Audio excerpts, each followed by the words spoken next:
What's going on, guys? It's Monday morning. What is it, February 13th? I'm out here checking this carrier gas pack.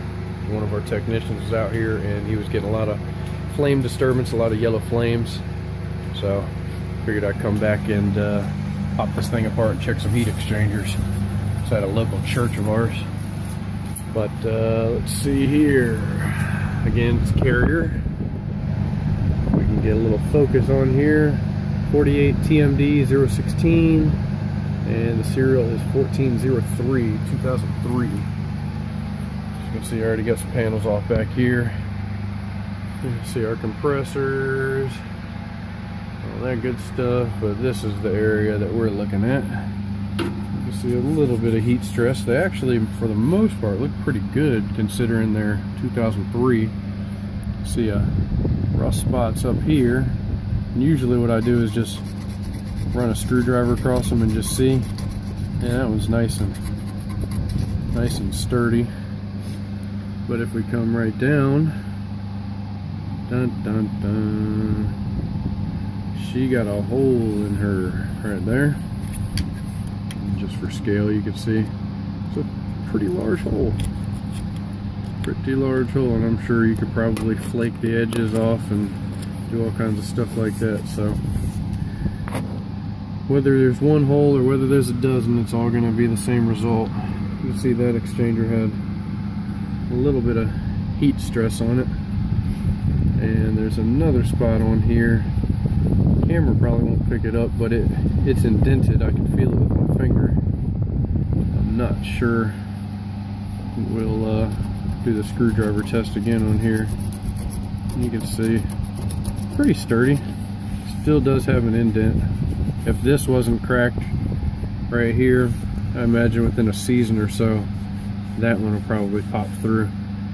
Very weakened state right there, but we're going to have to change these heat exchangers out. It's probably not going to be cost effective to change this monster of a unit. And those heat exchangers, I can get back here, that's a 4-foot ladder for scale, so you can see how long those heat exchangers are. Probably close to 9 feet or so. And yeah, we probably got about 3.5 feet right there. So the burners are down in this compartment right here, so I'm not really sure. We're gonna have to try to finagle those heaters out this way and maybe turn them up or turn them out or something. It's gonna be pretty interesting. But yeah, there's a couple other ones that he has labeled as well that had some yellow flames, some flame disturbance. So I'm gonna go over there and check those out. There's about 45 systems on this church, somewhere around there. So I think I got about like 3 or 4 more that were labeled that I need to check some exchangers on. So we'll pack this one back up, give them the bad news, and see what's going on with these other exchangers. If I find anything else, I'll add it to the video. If not, thanks for watching. Like, comment, subscribe, and we'll catch you on the next one.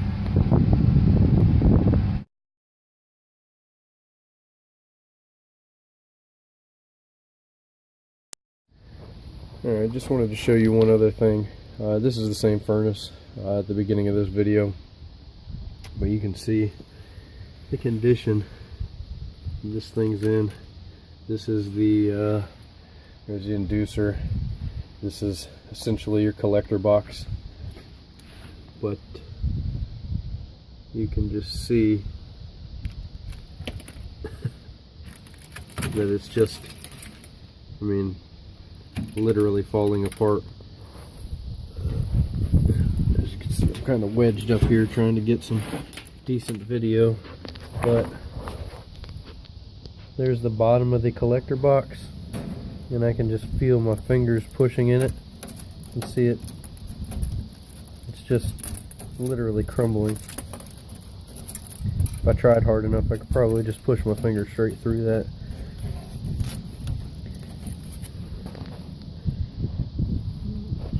You can see our burners aren't too bad considering all the rust and everything else that you're seeing up here. So it's possible, probably what I'll end up doing, just to try to keep costs down, but at the same time keeping safety in mind.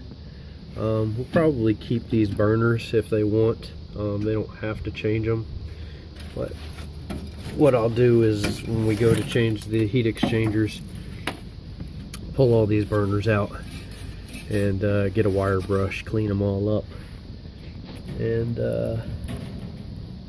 yeah, probably with the heat exchangers we'll get the probably get the kit, because you can see it's just tore up. Looks like a bunch of soot here as well. Just overall in pretty crappy shape. So looks like the inducer motor has been changed sometime fairly recently. I have a video of changing one, but it's not on this unit. It's way up there. So, but yeah, I just wanted to get that on videotape as well. Just don't focus on the heat exchangers. If you're going to be doing something like that, look over everything else and get everything that you're going to need to do the job, and make the furnace safe again if they're going to be repairing this unit versus replacement. So